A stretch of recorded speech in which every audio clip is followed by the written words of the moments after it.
3.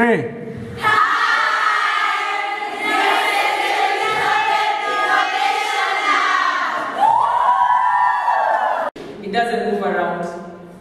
What the breadboard is used for, you are close, Kazia.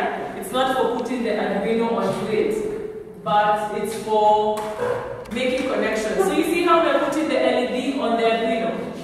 So if you wanted to put so many things that can't fit on the Arduino, use the breadboard. So you put them. If you touch it, you feel it's sticky.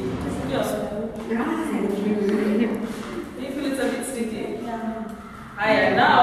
So that's what is usually used to put on tables. So very many people, if you can see the edge of the breadboards, there's like slots that you can connect other breadboards onto it. So for example, if I'm making a really big circuit, I can connect this breadboard to this one, like this. Yeah, like that. Yeah, and make them two. And you can keep connecting this, your breadboard, the other breadboard, like that if you have a really, really big project that you're working on. But for now,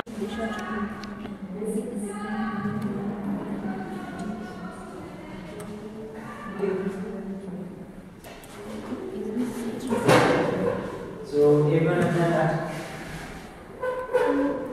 was not that.